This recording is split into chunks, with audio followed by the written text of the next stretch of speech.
O mundo está cada vez mais conectado e mais visual. E também, ao mesmo tempo, ele se torna dinâmico. A advocacia não pode ficar para trás.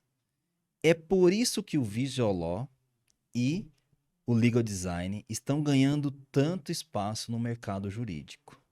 Será que o Visual Law e o Legal Design ele realmente veio para transformar essa linguagem? É o fim do juridiquês? Bom, vamos descobrir isso hoje com a nossa convidada para lá de especial, Jennifer. Tudo bem, Tudo Jennifer? bem? Como é que você está? Estou bem, muito obrigada. Gostaria de agradecer imensamente o seu convite para a gente falar hoje sobre legal design, que é um assunto que eu amo de paixão, você já sabe disso. Imagina, não sei nada. Você gosta desse tema? Ah, não, nem um pouquinho. Um pouquinho, Jenny? Acho que só um pouquinho. Só um pouquinho. Bom, gente, olha, é um prazer realmente recebê-la, Jenny. Esse daqui é o 12º episódio do podcast Pode Acessar. E é um podcast que veio aí para realmente trazer essas situações do direito, tecnologia e vários outros temas que a gente traz aqui no podcast, tá? Uhum. Vamos falar um pouquinho de quem é a Jennifer. Jennifer Soares é advogada, pesquisadora de novas tecnologias, bacharel em Direito pela Faculdade Lusófona, é assim? Isso.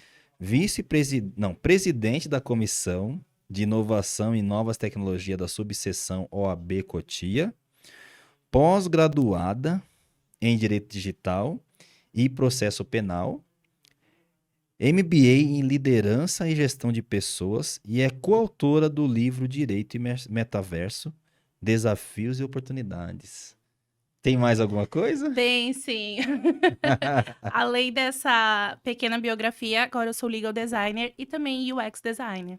Legal Designer e UX Designer. É isso aí. Que legal, Jennifer. Que bacana. Jennifer, vamos lá. Você acredita, antes da gente entrar no tema propriamente dito, né? Você é uma advogada e você traçou esse caminho do tradicional, do advogado tradicional, antes de chegar nessas inovações que a gente já vai falar sobre isso. Você Bom, passou por esse caminho? Conta um pouquinho pra gente, um pouquinho da sua trajetória. Vamos lá. Como vocês viram, né, na minha apresentação, o Rafael me disse que acabou dizendo para vocês, apresentando que eu sou advogada, né, tenho a minha pós-graduação em processo penal. Nossa, Jennifer, o que que tem a ver processo penal, direito digital, com inovação jurídica? Bom, pessoal, contando um pouquinho da minha trajetória, eu comecei a praticamente advogar. Eu digo isso porque eu já via o dia a dia de um escritório de advocacia comum muito antes de fato começar a advogar. Então, eu já via isso durante a minha fase de estágio, né? Em que eu, de fato, comecei ali a ver a nossa rotina do escritório de advocacia. E lá era um escritório de advocacia extremamente comum, né? Sim, Então, processo civil, processo penal, trabalhista, né? E a gente via que não tinha nada de diferente, né? Do que a gente está acostumado dentro da faculdade e para, de fato, os advogados que nos acompanham até aqui. E aí eu comecei nos 2 últimos anos da faculdade, né? Nesse escritório de advocacia, em que eu via tudo, né, do dia a dia do advogado. Eu só ainda não assinava de fato, né, como advogada, porque não dava, mas de resto eu fazia tudo, petição, até despachar com o juiz eu despachava. Então eu acompanhei todo esse dia a dia e sabia como era uma rotina do escritório de advocacia. Eu passei na ordem dos advogados antes, né, de eu acabar de acabar a faculdade. Então, uhum, eu iniciei já, eu já vim, e isso antes mesmo da pandemia, né? Então, sim, eu passei no exame da ordem em 2019. Então, tá. né, antes da. Que Antes, bom, hein? isso, Não precisou exatamente. fazer a prova de máscara. Exatamente. Então, eu estava terminando, eu estava no 9º semestre de Direito, fiz a minha prova da OAB, passei e fiquei aguardando, né, de fato, terminar a faculdade para iniciar. E né, e continuei nesse escritório de advocacia. No início de 2020, né, eu já tinha eu já tinha colado o grau mais cedo, peguei todo o meu histórico da faculdade, histórico acadêmico, de fato, para dar entrada na minha carteira da OAB, e comecei a advogar ali. Contudo, veio a pandemia, fechou-se escritórios de advocacia, fechou-se o mundo inteiro praticamente, né? E até então eu já sabia que eu Fechou tinha mesmo. algo já me mostrava que eu queria algo diferente. Como boa ariana, que eu digo, eu não fico parada. A questão da rotina nunca me deixou, como é que eu posso dizer, motivada. Eu sempre preciso de coisas novas. Tá. Essa é a Jennifer. Ponto. Criatividade, coisas novas que impulsiona. Essa questão de parar e não estar dentro dos meus poderes para, de fato, eu controlar, né, e finalizar a entrega de um serviço, para mim não dá. Então, não funciona, não depende de mim, então não vai sair como eu quero que seja. Então, se o meu serviço vai ser excelente ou não, como é que vai ser? Então, eu já via essa perspectiva em 2020. Até então, eu não tinha conhecido essa parte do legal design, do direito e da inovação. Para quem não sabe, essa questão de inovação, legal design, é um tema que começou-se ali, chegou no Brasil, tá, gente? Em 2016, 2017. Por outro Uhum. lado, em Stanford, a gente já tinha lá alguma coisa em 2015, né? Aliás, 2013, com a Margaret Hagan. Para quem não sabe, a desenvolvedora da metodologia do legal design. Então, Tá. lá já se iniciou-se o estudo, inclusive tem um lab, né, um laboratório de legal design, em que eles trabalham nessa conexão, né, do legal design com o próprio direito. E o que acontece? Aqui no Brasil, em 2017, começou-se a falar, né?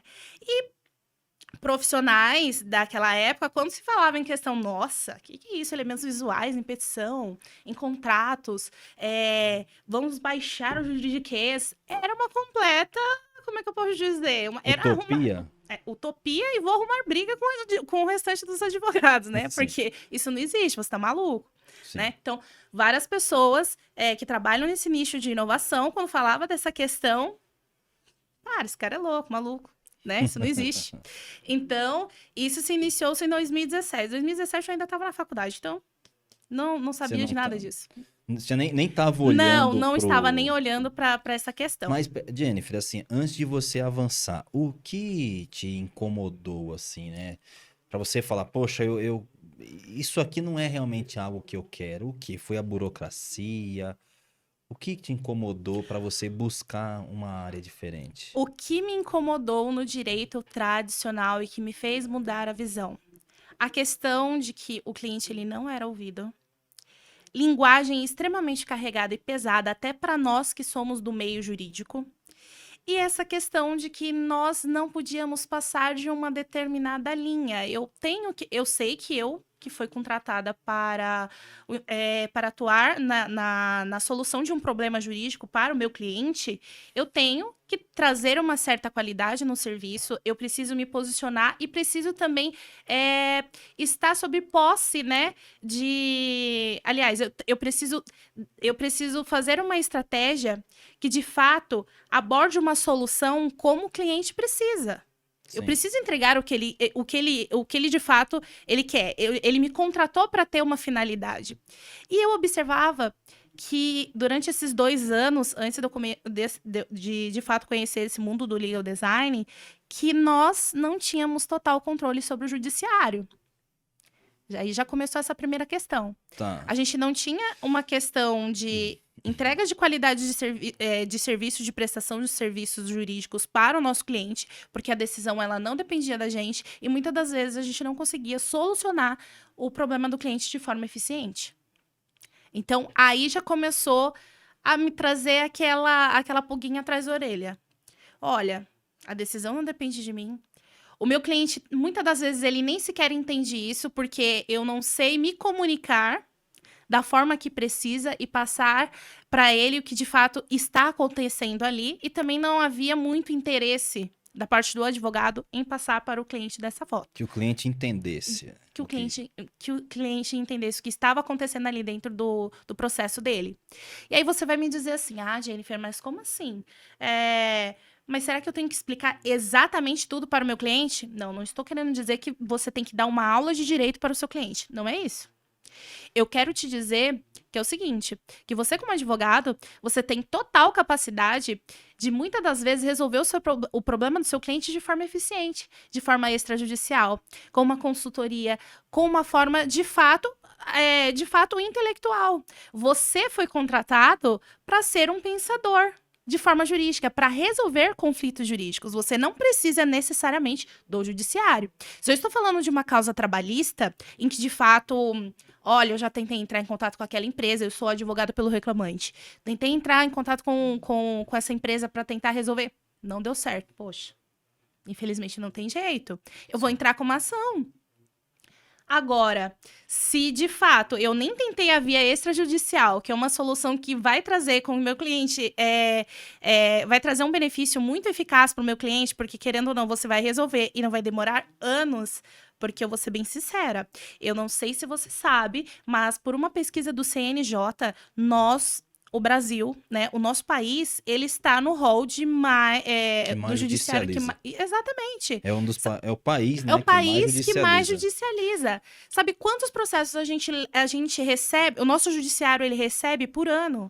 100 milhões. Agora a pergunta é, quantos juízes e magistrados nós temos atuando? Nós não chegamos a 50 mil, ou seja, a conta não bate. Verdade. Essa conta não bate. Ah, Jennifer, mas como não bate? Eu vou além.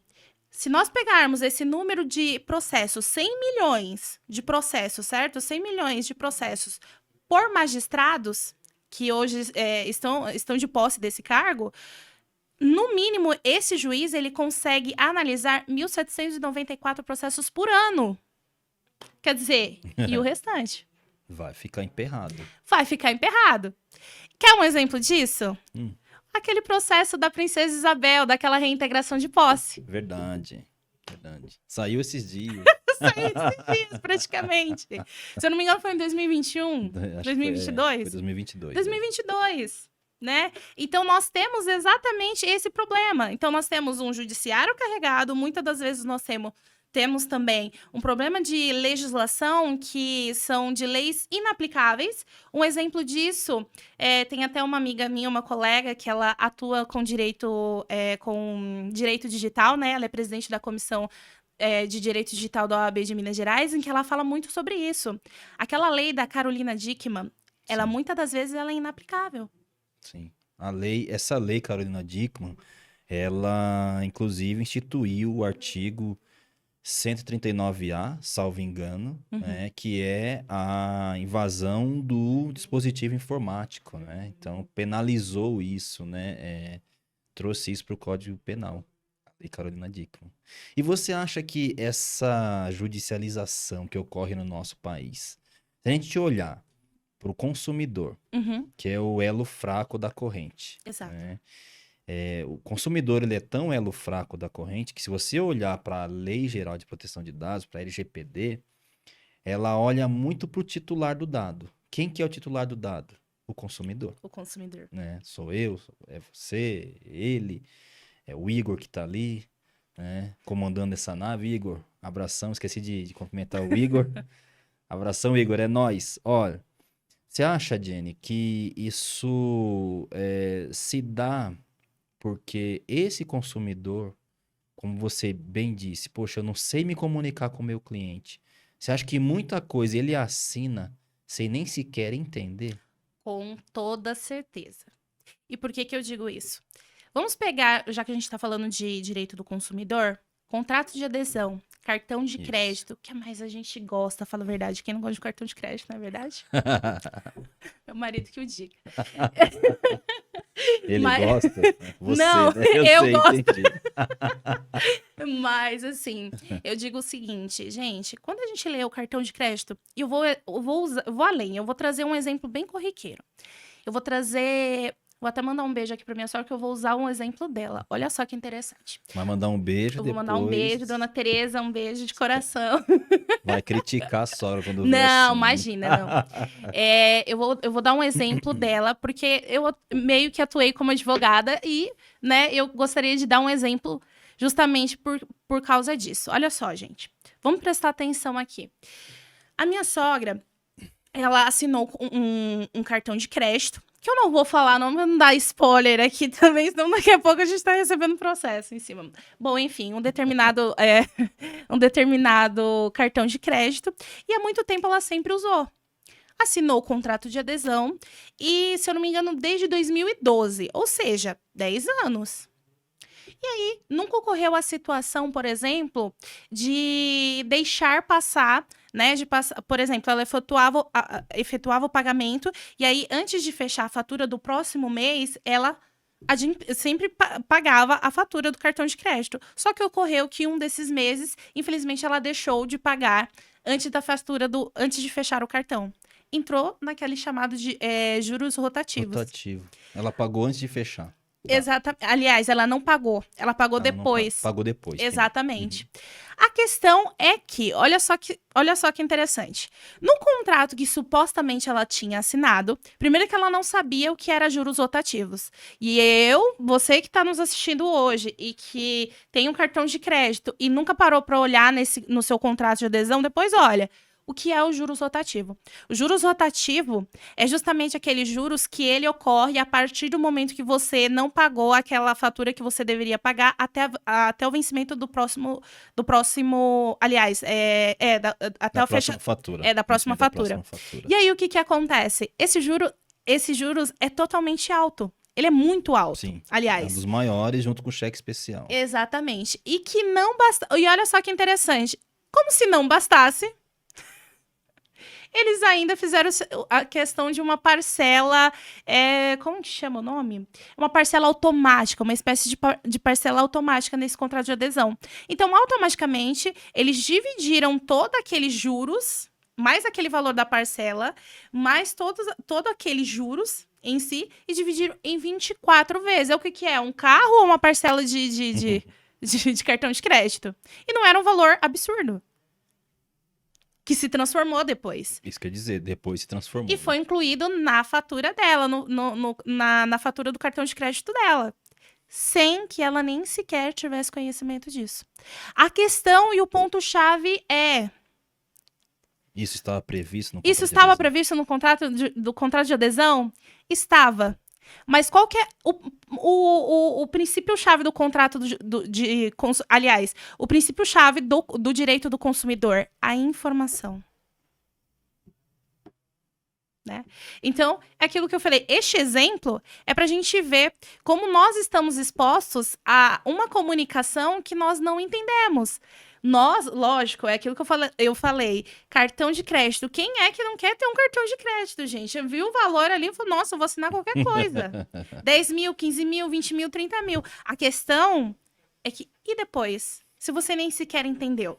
E o ponto-chave ainda, que eu vou mais além, é a questão do juridiquês, né? Então, eu dentro desse contrato de adesão, eu acabo colocando várias informações, eu atolo o interlocutor, a pessoa que está lendo aquela informação, de informações que ela nem sequer sabe o que significa, né? Muitas das vezes eu acabo perdendo, essa comunicação, ela é falha. Olha, dentro do legal design, a gente costuma falar o seguinte, um documento, ele tem que ser útil. Ah, mas qual que é a utilidade de um documento? É trazer a informação só? Pera, antes de você se adentrar mais aí no legal design... Ok. O que é o legal design? Ok, vamos falar sobre legal design. Legal design, segundo a versão também, a desenvolvedora da metodologia, é uma espécie de sistema guarda-chuva que tem por sua finalidade trazer soluções para o meio jurídico. E aí nós vamos ter as camadas em que o legal design ele traz essa solução jurídica. Ah, Jennifer, mas quais são elas? Documentos jurídicos, prestação de serviços jurídicos, nós também temos a questão de organizações e mais algumas outras que eu não vou abordar aqui, porque o foco justamente é falar sobre, de fato, a questão da comunicação jurídica, que entra o visual law e assim também a questão da prestação de serviços jurídicos dentro ali do escritório de advocacia. Então, basicamente, o que nós devemos pensar e obter ali como o que é o legal design é justamente isso. Ele é uma espécie de sistema guarda-chuva que traz soluções, né, insights para que você resolva dores do mercado jurídico. Tá, então o legal design ele vai procurar melhorar essa comunicação, né? Isso, Que não só a comunicação, mas dentro do legal design, ele vai pegar essas camadas, por exemplo, o Visual Law. O Visual Law, ele trabalha a comunicação,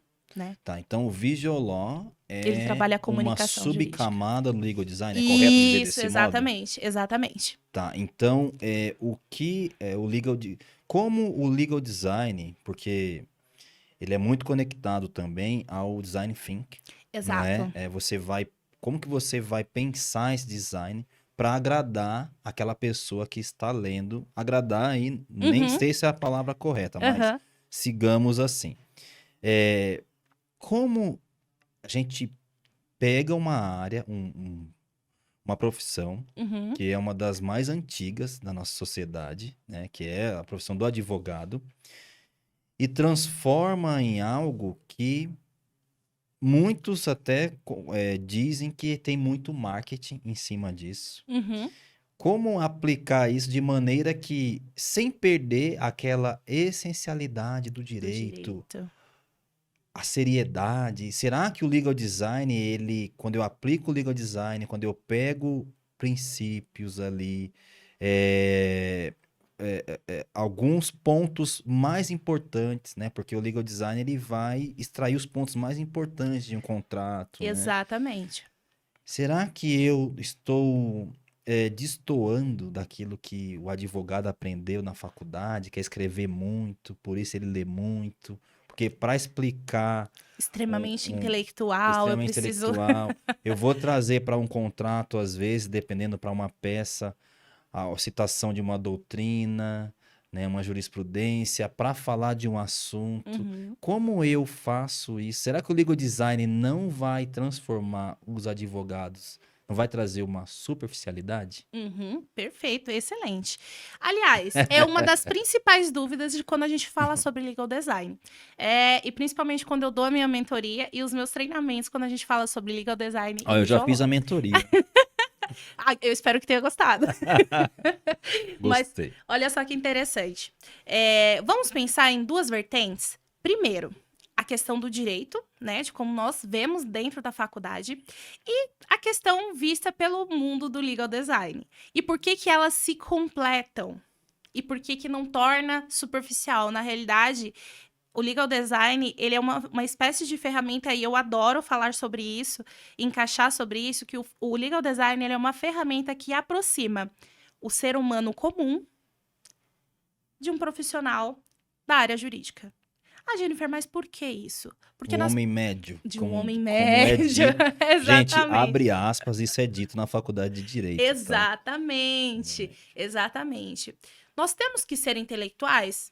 Com certeza, extremamente. Afinal de contas, como que a gente vai resolver o problema do nosso cliente, não é mesmo?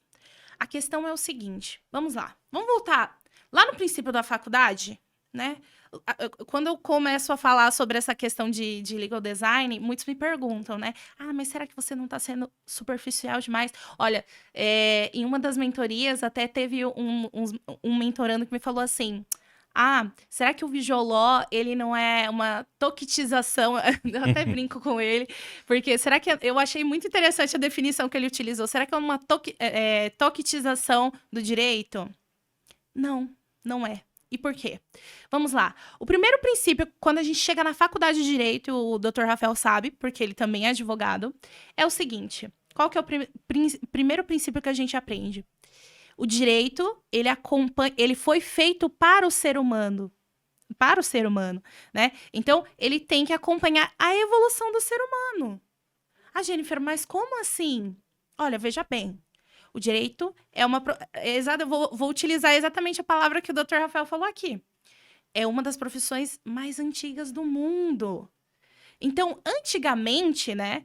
Quando o direito ele foi inventado, lá no início, era muito comum que os advogados, eles utilizavam aquelas doutrinas voltadas para o Shakespeare, né? Shakespeare, Tem uns outros também, agora que eu não vou me recordar. Mas, basicamente, é o mais famoso, né? Ah, eu vou utilizar Shakespeare. Eu vou utilizar Rudolf von Jhering, né? Vou utilizar isso para minha doutrina e tudo mais. Ok, até aí tudo bem. Mas essa linguagem, esse tipo de comunicação, essa doutrina, aonde que ela é eficaz? Em em um meio em que pessoas que tenham o mesmo conhecimento que o meu entendam a minha Na língua. academia. Exatamente. Essa é uma linguagem acadêmica, né? Nós precisamos sentir o ambiente. Olha, veja bem, o profissional de direito, ele aprende várias coisas dentro dos 5 anos, né? E o principal que ele aprende é a técnica. Mas, lógico, eu não tô não é uma crítica às faculdades de direito, até porque eu sei que eles estão mudando nessa questão. Mas o principal que o advogado, ele precisa conhecer é a comunicação. Nossa, Jennifer, mas como assim você está me dizendo que o advogado, ele não sabe se comunicar? Não, ele sabe. Com outra pessoa que também faz parte do ambiente dele jurídico. E com o seu cliente, você já se perguntou se de fato ele entende o que você está falando? Porque ele não frequentou a academia de direito que você frequentou, a faculdade, e também não se sentou nos bancos, né, da faculdade em que você sentou. Então, quando a gente fala sobre o legal design, né, e sobre essa superficialidade, é aquilo que eu falo. Nós precisamos entender com quem nós estamos falando. Né? Com quem eu estou falando? Vamos supor, por quê? Quando a gente fala em legal design, em visual law, a gente faz o trabalho de linguagem simples. Mas o que é linguagem simples? Não, eu não vou pegar palavras que não fazem sentido, palavras que não fazem parte da linguagem brasileira, né? Que não são formais, e vou utilizar dentro do meu contrato. Não vou fazer isso. Eu tenho que olhar, eu preciso olhar para quem eu estou falando, com quem eu estou me dirigindo e para quem eu estou escrevendo, principalmente quando eu estou redigindo, por exemplo, um contrato de adesão ou um contrato de compra e venda de uma casa e assim por diante. Por quê? A questão do entendimento e da comunicação. Eu sempre falo muito isso quando a gente fala de visual law, tá? Porque a gente precisa trabalhar a comunicação. Ah, Jennifer, como assim trabalhar a comunicação? Sim, a comunicação. Primeiro, se a gente for estudar, né, a questão da comunicação e de como nós nos comportamos, né, nós precisamos entender como o ser humano, ele entende o que eu estou falando, Sim, né? claro. E existem vários tipos de linguagem. Olha só que interessante. Nós temos vários tipos de linguagem e vários tipos de comunicação também. Nós temos a comunicação verbal, a não verbal, através da imagem e a linguagem escrita. Olha só que interessante. Ok. E se eu te dissesse que uma imagem fala muito mais do que 1000 palavras? Por quê? Porque a linguagem escrita, por mais que ela seja mais fácil e ela é bem precisa, e foi por isso que foi um dos métodos escolhidos, porque até então, se a gente fosse pensar lá atrás, no Código de Hammurabi, que é o primeiro código de legislação do mundo, ele era feito em... Olho por olho, dente por dente? Não, essa é a lei de tabelião. De tabelião. E aí, o Código de Hammurabi, ele foi feito, né, por Hammurabi e ele foi feito em hieróglifos. Olha só que interessante. Desenhado. Ô, Jenny, Sócrates, podemos dizer que ele é o pai da ética. Exato. Né? E o conflito dele com os sofistas Uhum. era que os sofistas se utilizavam da retórica sem se preocuparem muito com a ética. A ética. O legal design, ele traz isso? O advogado, ele tá falando ali, né? Ele tá desenvolvendo com o coração, pensando no cliente dele? Ele... Tá aí. Tá aí. Se o advogado, ele não está pensando... Não tô falando em questão de emoção, tá, gente? Dentro do legal design, eu costumo dizer... É também uma das palavras que está na minha apostila e na minha mentoria, que é o seguinte. O advogado de hoje, ele tem que ser empático. Por que ser empático, Jennifer? O advogado, ele não tem que ter emoção. Aí você deixa essa imparcialidade pro juiz, meu amigo. Porque você é advogado. O juiz tem que ser imparcial, O juiz tem que ser... Exatamente. Se você quer desenvolver uma solução perfeita para o seu cliente, você tem que escutá-lo. E como é que você escuta o seu cliente? Ah, simplesmente, eu escuto o meu cliente, ele fala, eu falo que eu te escuto. Não. Você precisa se colocar no lugar dele. Você precisa sentir exatamente o que ele precisa. Porque você está sendo contratada para trabalhar para ele e desenvolver exatamente a melhor solução para ele. Então você precisa entender do que ele precisa, você precisa escutá-lo. Olha só que interessante. Dentre as minhas mentorias, teve uma aluna minha que falou o seguinte: Jennifer, olha só que interessante. Eu trabalho no meu escritório de advocacia com divórcio. E a partir da nossa mentoria, que a gente falou sobre empatia, eu comecei a ouvir mais o meu cliente. Muitas das vezes, por ela ser advogada, chegavam mulheres e falavam: olha, eu quero me separar e tudo mais. Mas elas não estavam procurando um processo doloroso, aquela causa de família, sabe? Extremamente chata que elas já estavam passando. Não, elas queriam fazer algo extrajudicial, rápido. Pronto, acabou.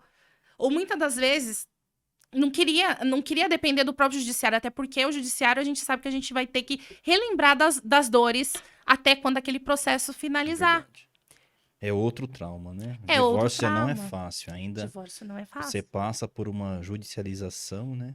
O mesmo a gente pode falar, por exemplo, quando a gente fala sobre construção de holding familiar, Sim, sim. para sucessão, Sucessão. porque querendo ou não, a gente fala sobre morte Sim, e sim. inventário, Um plano, né? plano de sucessão. E né? a gente sabe que quando essa questão de plano de sucessão e quando as pessoas, principalmente na questão de morte, né, em que as pessoas se encontram em um momento mais fragilizado, Sim. muitos se transformam, gente. Então, será que não era muito mais fácil? Se eu quero poupar as pessoas que estão em volta de mim, será que não é um ato de amor? Inclusive, eu fiz o meu artigo científico da apresentação da faculdade foi sobre holding familiar como instrumento de planejamento sucessório. E eu digo com certeza para vocês que a holding. Interessantíssimo. Exatamente. A holding é vista também como um ato de amor. Por quê? Porque eu não quero colocar conflito entre as outras. Perfeito. Aliás, aos meus herdeiros, né? Então, é exatamente isso que eu falo. Ô, Jennifer, deixa eu te perguntar. Pois- Você acha que o legal design ele pode ser aplicado para qualquer coisa? Por que que estou te perguntando isso? Você deu o exemplo aí de contratos de adesão, né?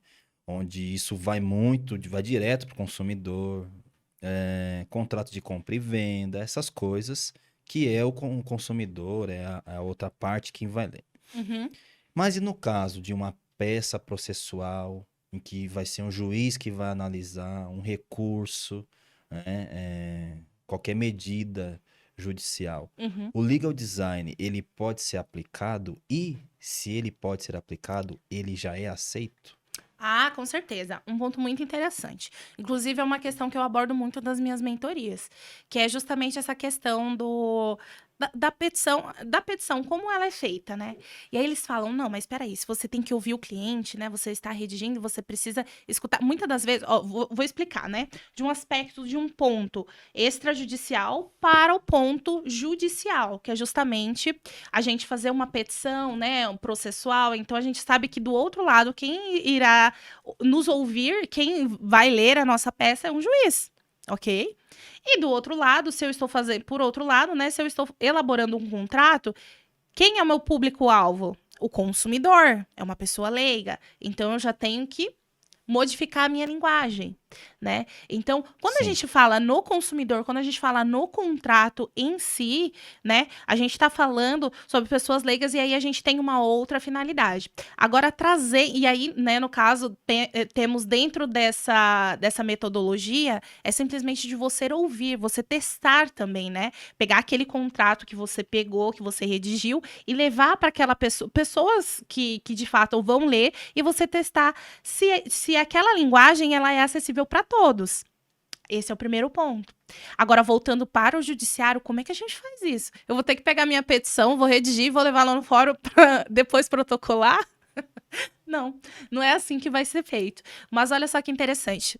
Nós temos uma pesquisa desenvolvida pelo Bernardo de Azevedo, que é um dos grandes nomes, né, de legal design, e quando a gente fala ícones de inovação Que também. você, inclusive, é coautora de um dos Isso, livros dele. exatamente. E ele desenvolveu uma pesquisa da magistratura, tanto no campo estadual e federal, para nós entendermos como que funciona isso e o que os juízes esperam, né, das nossas petições. E dentro dessa pesquisa, é muito interessante nós salientarmos que o que mais incomoda os juízes, os próprios juízes, é a questão de linguajar em que nem eles sequer entendem, porque é muito antigo. Quer um exemplo aqui? Olha, eu vou trazer aerópago. Vocês já ouviram falar desse linguajar? Igor, com certeza sim, mas ele não pode falar, então. Gente, você que tá me assistindo aí, você que é advogado, já ouviu falar? Ó, quando eu falo isso pro pessoal da minha mentoria, eles falam, olha, advogados de 15, 20 anos falam, ó, Jennifer, eu vi isso quando eu estudei direito romano. Na época que eu estudei, já nem tinha mais direito romano na grade. Você entendeu? Eu não estudei direito Eu romano. também não tive isso. Né? Então, olha só que interessante, como as coisas mudam, né? Então, como as coisas mudam? Então, dentro do judiciário, o que é que eles esperam? Gente, tem muitas pessoas que acabam confundindo a questão da formalidade com palavras que são jargões. A técnica, ela nunca vai mudar. E o principal que você precisa entender é que a técnica, ela nunca vai mudar. Porque se eu tiro a técnica, que é um dos princípios, inclusive, da questão da linguagem simples, se eu tiro a técnica, eu tenho qualquer texto. Eu não tenho a essencialidade do direito. E não é isso que eu quero. Eu quero trazer a técnica mais a formalidade. E é possível fazer isso através de pequenas modificações que você pode fazer e requisitos que a própria Associação de Linguagem Simples dos Estados Unidos, eles estabelecem esses requisitos e que você pode fazer, né? Então, uma linguagem simples e direta, né? Jenny, sabemos que a linguagem é um traje. Exato. Então, você deve usar de acordo com cada ocasião, Uhum. né? E hoje nós podemos dizer que o judiciário ele já aceitou o legal design, o visual law. Podemos afirmar que, sem medo, o advogado que está nos ouvindo aqui. Com toda certeza. Para você que ainda não tinha ouvido falar do tema, o que mais me procuram para perguntar é justamente sobre a questão. Ah, mas e o judiciário, Jennifer? Como que funciona isso? Gente, nós temos diversos provimentos, tá? Hoje nós temos 6. Não vou lembrar todos de cabeça, mas nós temos 6 que são os principais provimentos e que regulamentam e também, inclusive, recomendam a utilização do legal design. E um deles é do próprio CNJ, né? Então, o judiciário, ele também está cansado. De que forma que você pode melhorar isso? O legal design, principalmente dentro das petições do mundo jurídico, é você saber e se colocar no lugar daquela pessoa que vai ler aquela petição. É facilitar, né? Claro. Facilitar a vida de quem vai ler do outro lado. Afinal de contas, nós sabemos que dentro do mundo direito, aquele que se utiliza da facilidade, da persuasão, né? Não só da persuasão, mas da técnica, aquele que melhor. Aliás, eu vou mudar isso que eu falei. Aquele que melhor se comunica, ele tem sucesso. Por quê? Porque você entendeu o que eu quis dizer. Então, é isso. Gente, olha que interessante isso que a Jennifer traz pra gente. Antes de até avançar, posso fazer uma observação aqui? Claro. Porque nós somos advogados e tem algumas coisas que a gente não pode deixar passar, principalmente quando a gente trata da filosofia, da sociologia, de alguns pontos aí que a gente aprende muito, não é? E eu falei aqui, a Jenny falou de Código de Hammurabi, e eu falei, né, do olho por olho, dente por dente. A Jenny falou, não, isso aí o Código de Hammurabi se baseava na lei do talhão. Isso. E é isso mesmo, gente. Então, o Código de Hammurabi, só a título de informação, tá? Foi o primeiro código de leis da história que vigorou na Mesopotâmia, Isso. quando Hammurabi governou o primeiro império babilônio, né? Então, esse código se baseava na lei do talhão, Uhum, que punia um criminoso de forma semelhante ao crime cometido, ou uhum. seja, olho por olho, dente Dente por por dente. dente, É isso exato. aí, só essa observação, Não, Jenny claro, com arrebenta certeza. aqui, muito bom. Mas olha, Ó, não tem a gente, fotinho daí pra mostrar, né? O código de Hammurabi. não, fica devendo. Ó, que interessante, gente, isso que a Jenny falou do CNJ, né? Sim, Gente, ó, o CNJ, eu estou aqui com a própria, a minha fonte é o próprio CNJ, isso. cnj.jus.br. Eu vou até deixar no link da descrição do vídeo aqui, tá? O CNJ, ó, utiliza ferramentas de legal design e inteligência artificial para traduzir as sentenças judiciais com resumos ilustrados e linguagem simples. O projeto Simplificar 5.0, Legal Design e Inteligência Artificial, ampliando o acesso à justiça, criado pela juíza Aline Vieira Thomas, da cidade de Anápolis. Então, isso aí aumentou o índice de satisfação dos usuários leigos. Olha que coisa. Pois é. Que antes tinham dificuldade para compreender a linguagem jurídica. A iniciativa foi homenageada da categoria Juiz do 19º Prêmio Inovar em 2022. Olha aí que interessante, gente. Você vê? Olha que legal. Isso é um marco, não É um é? marco. É um marco. Podemos comemorar, né? Com certeza, devemos. Olha, eu gostaria só de complementar. Olha só que interessante. Eu fui em um evento de novas tecnologias na UAB de São Paulo. E lá eu achei muito interessante a fala da doutora Patrícia Vanzolini, que é presidente da Ah, nossa sim. OAB de São Uhum. Paulo. Ela disse o seguinte: Tive aula já... com ela, hein? olha só que interessante. Maravilhosa. Um beijo. Se a senhora assistir esse vídeo, se a doutora assistir esse vídeo. Eu, particularmente, sou muito fã dela. Mas, olha só que interessante. Ela disse uma palavra incrível. Aliás, ela disse uma frase muito incrível, que foi a seguinte: já se passou do momento da advocacia ficar de fato para trás nessa questão de acompanhamento da inovação. Por quê? Porque os tribunais, eles sempre estão à frente. Ah, Jennifer, mas como assim? Eu vou dar um exemplo. Em 2020, fechou-se tudo, os fóruns, tudo. Tudo, tudo. Absolutamente tudo. E olha só que interessante. Os prazos pararam de correr, foi um total caos. Foi. Ninguém sabia o que fazer, como que fazia, processos parados. E aí, como é que a gente vai fazer? Nós fomos pegos de calça curta, como diria minha mãe, né? Nós fomos pegos de calça curta. Então, até que ponto a gente vai ficar sendo pego de calça curta e não estar preparado para o que vem aí? Porque quando nós observamos o acompanhamento da geração, o que vai vir é muito previsível. Olha só que interessante. Existe um estudo na faculdade de Harvard e Stanford justamente com a previsão do mercado. Olha É aí. possível a gente saber o que vai vir no futuro. E é possível a gente se preparar para, de fato, quando chegar, nós já estarmos prontos, né? Não, você sabe que quando eu ingressei na faculdade de Direito, eu vim da tecnologia, né? Uhum. Primeiro eu comecei na tecnologia depois que eu decidi estudar Direito. E quando eu cheguei na faculdade, eu me surpreendi, assim, não positivamente, tá? Me surpreendi de maneira, né, assim, realmente eu fiquei impressionado com como os advogados tinham dificuldade com a tecnologia, por exemplo. Uhum. Né? Poxa, como assim, né? Não tem esse conhecimento com a tecnologia e tal. E isso me espantou um pouco. Falava, gente, será que... eu sei que a profissão ela é tradicional, muito tradicional. E aí, Jenny, eu pergunto pra você, poxa, o advogado, esse advogado que... essas pessoas que estão chegando agora já estão aí mais antenadas a isso. Uhum. Mas o advogado que atua nisso, já atua de maneira muito convencional, processo como sempre se deu.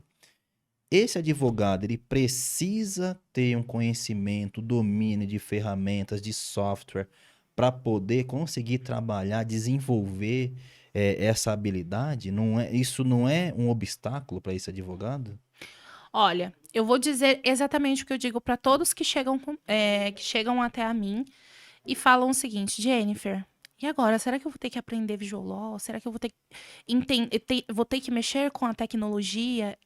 Gente, primeira coisa que você precisa entender, eu te dou duas opções. Ou você se disponibiliza a aprender, ou você vai até o profissional que sabe. Você precisa saber que ele existe. Você precisa saber que aquele mundo de tecnologia e inovação, ele existe, Sim. né? Porque senão ele vai se tornar um empecilho para você. Não vai ter jeito. Olha, eu vou dar um exemplo. A questão do marketing, a questão do marketing jurídico. Gente, quando a gente fala de marketing jurídico, a primeira coisa que muitos falam é o Eu seguinte: já ia falar. meu Deus, o que é que eles falam? Olha, não, é impossível de falar sobre marketing jurídico, é impossível. Eu não posso usar as redes sociais. O que eu Isso. vou ficar fazendo lá nas redes sociais? Ah, eu vou fazer um post falando sobre legislação. Será que é isso que o cliente ele quer? Né? Então, quando a gente fala justamente sobre essa questão da comunicação jurídica, como a gente fala sobre a questão do empecilho, e também você precisa saber o seguinte: é como a gente leva a vida, né? É uma questão de como a gente leva a vida. Será que aquilo vai se tornar um empecilho? Ou eu vou utilizar aquela dificuldade para me potencializar, né? Eu acredito que você deve pegar aquela dificuldade, aprender com ela e potencializar, né? Afinal de contas, nós somos todos seres humanos e a questão de que o novo, o amanhã, sempre vai chegar, né? Então, o que você prefere? Continuar ali no canto ou potencializar o que você tem? Jennifer, o Código de Processo Civil, né, que entrou em vigor em 2015, né, no Sim. nosso ordenamento jurídico, ele traz muito para si a questão da mediação, da conciliação. Ele está o tempo todo, né, orientando, né? Isso é uma maneira de não judicializar a questão toda. Uhum. Você é um exemplo de uma advogada que saiu do contencioso e hoje está no consultivo. Exato.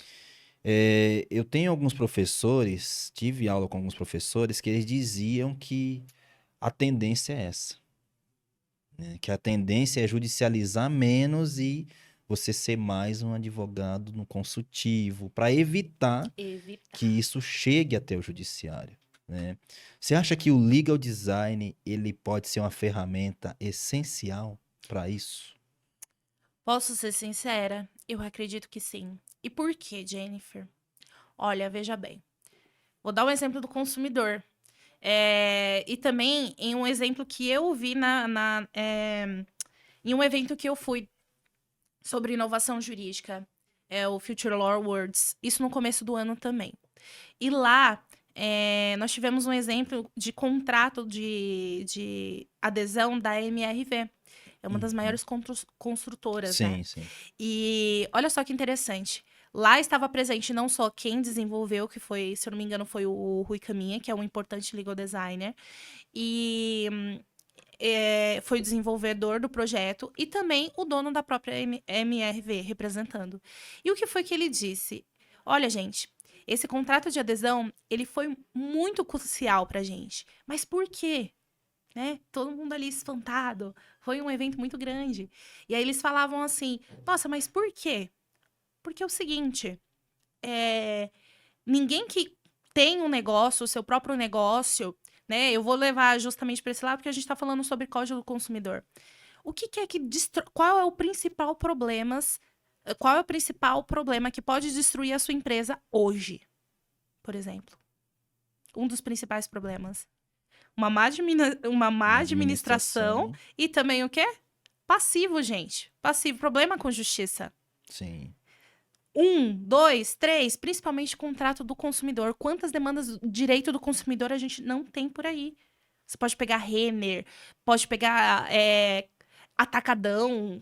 Gente, vocês podem pegar uma imensidão, vocês podem consultar. E a MRV, eles tinham justamente esse problema. Falta de entendimento, talvez, na explicação desse contrato de adesão. E o que foi que ele falou? O dono da MRV, ele falou nesse evento. Gente, eu quero resolver com o meu cliente. E qual que é o princípio de um sucesso? Aliás, e qual que é um exemplo de sucesso que a empresa ela deve ter? Ela deve escutar o cliente dela. Customer experience, Sim. né? Então, é a experiência do usuário dessa empresa em si. Então, ele quer entender o direito dele, principalmente nesse contrato de adesão. E quando eu forneço toda essa comunicação, eu trabalho essa comunicação de uma forma eficaz e eficiente, dentro da minha empresa, aliás, dentro da minha empresa com o seu destinatário final, eu diminuo o conflito jurídico, porque não vai existir. Eu já entendi, eu sei o que eu estou assinando. Eu, inclusive, tenho a capacidade de decidir se de fato eu quero assinar ou não. Isso aí, muito legal, porque você traz ainda mais um contrato de adesão, não é, Jenny? Principalmente Que não contrato de adesão. cabe ali, o consumidor ele não vai poder Exatamente. sugerir, não, eu gostaria que alterasse essa cláusula. Você que está nos ouvindo aí, tente alterar uma cláusula do link de internet que você acabou de contratar, Boa sorte para né? isso. Boa sorte, você não vai conseguir, é um contrato de adesão.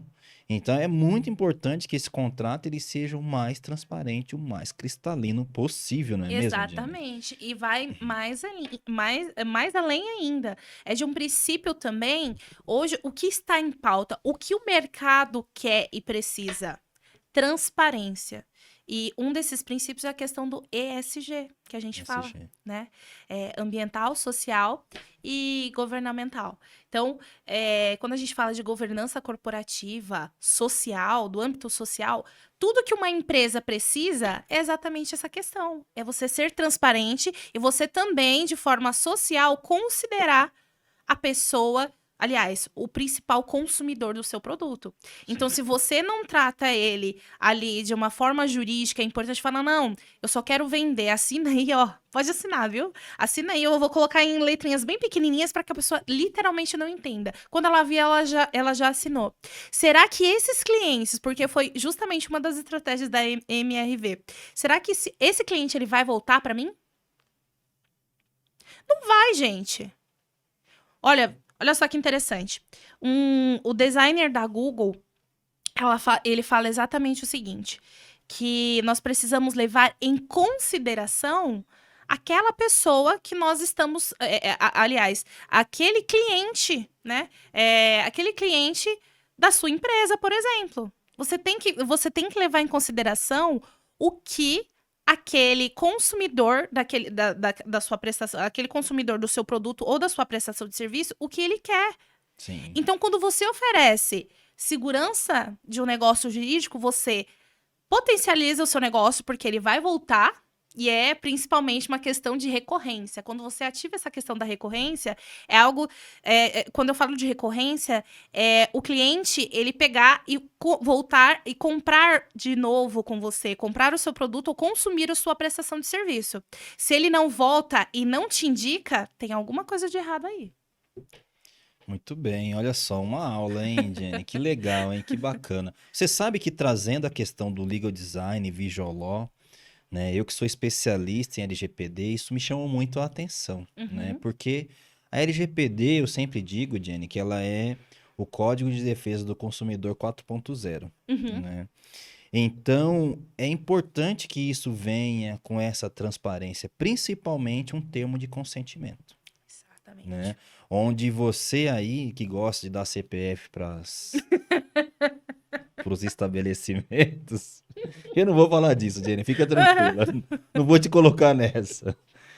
Você precisa receber um termo de consentimento. Claro. Só que se esse termo de consentimento que você recebe, ele vem muito no juridiquês e não te esclarece absolutamente nada, não traz os princípios da LGPD previsto no artigo 6º, transparência, segurança, uma série de coisas, como você vai entender?